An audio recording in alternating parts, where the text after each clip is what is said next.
Карманыбыз мындан 7-8 жыл мурун Кыргыз өлкөсүнө туура келбеген диний агымдарга аскарылып кеткендиги үчүн соттолгон. Соттун өкүмү боюнча ал 9 жылга эркинден ажыратылган. Бирок колунда 2 айлык баласы болгон үчүн 14 жылдан кийин камалат деген чечим чыккан. Мына ошол күндөн тарта пробация институтуна каттоого туруп, мына ушул жактан ар тараптуу колдоо алып келет. Бир айда калтырбай мен ушул жерде каттоодо турам, пробацияда. Арайсаң келем. Бул жерде эң негизгиси адамга биринчи мамиле жакшы болуш керек. Адам катары, бир личность катары мамиле кылыш керек. Жакшы.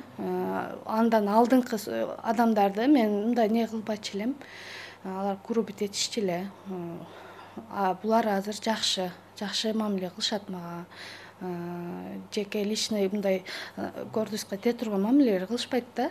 Жакшы, анан эң негизгиси ошо жакшы беседа кылганда адам өзү ачылып сүйлөшөт го. Мага үй шартымды түшүндүргөнмүн, булар түшүнүшкөн, жардам беребиз дешип.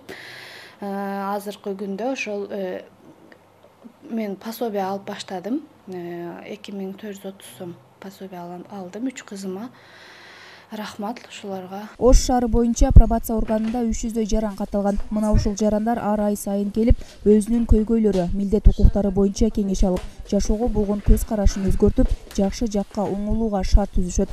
Бул жакка бир эле улуу муундагылар эмес, жашы жете элек өспүрүмдөр дагы каттоого алынган. Бизге 1 жылга пробация көзөмөл менен 8 класста окуган бир бала каттоого келген. Атасы Ош шаары боюнча, Ош шаарында жашачу, атасы менен каттоого келчү. Апасы азыркы учурда Россияда болгон. Эч кандай байланышы жок апасы менен, атасы менен жашап, баягындай үйдө аябай кыйынчылык менен жашашкан. Бирок өзүнүн да психологический отклонениясы менен ошол учурда биз окуусуна барбай, окууга мындайча айтканда желаниясы кетип калып, биз ошого окууга кайтарып бергенге жардам бергенбиз. Пробация институту өз кардары менен өз ара тыгыз байланышып, социалдык, укуктук, психологиялык жана юридикалык жардам көрсөтүшөт. Жыйынтыгында пробациянын кардарында башкача айтканда сыналуучуда оңолууга мүмкүнчүлүк пайда болот. Ар бир кардарга өзүнчө пробациялык программа түзүлүп, ошонун негизинде пробациялык көзөмөл жүргүзүлөт. Пробация негизги бул коомдон обочолонтпогон,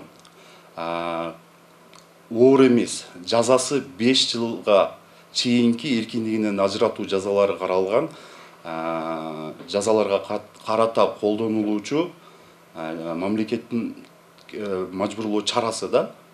Бул анча оор эмес жасаган кылмыштарга карата колдонулат пробациялык көзөмөл. Бул кандай жазаларга түрлөрү? Бул коомдук жумуштар, түзөтүү жумуштары, пробациялык көзөмөл, кээ бир кызматтарды ээлөө укугунан ажыратуу, эркиндигинен чектөө, ушул сыяктуу жазаларга тартылган инсандар бизде пробациялык көзөмөлдө турушат. Маалыматка ылайык, пробация институтунун негизги милдети соттолуучунун моралдык, материалдык жактан бутка тургузуп, коомго аралаштыруу. Эске салсак, пробация мыйзамы Кыргызстанда 2017 жылы кабыл алынып, 2019 жылы 1 январдан күчүнө кирип, мыйзамдуу иштеп баштаган.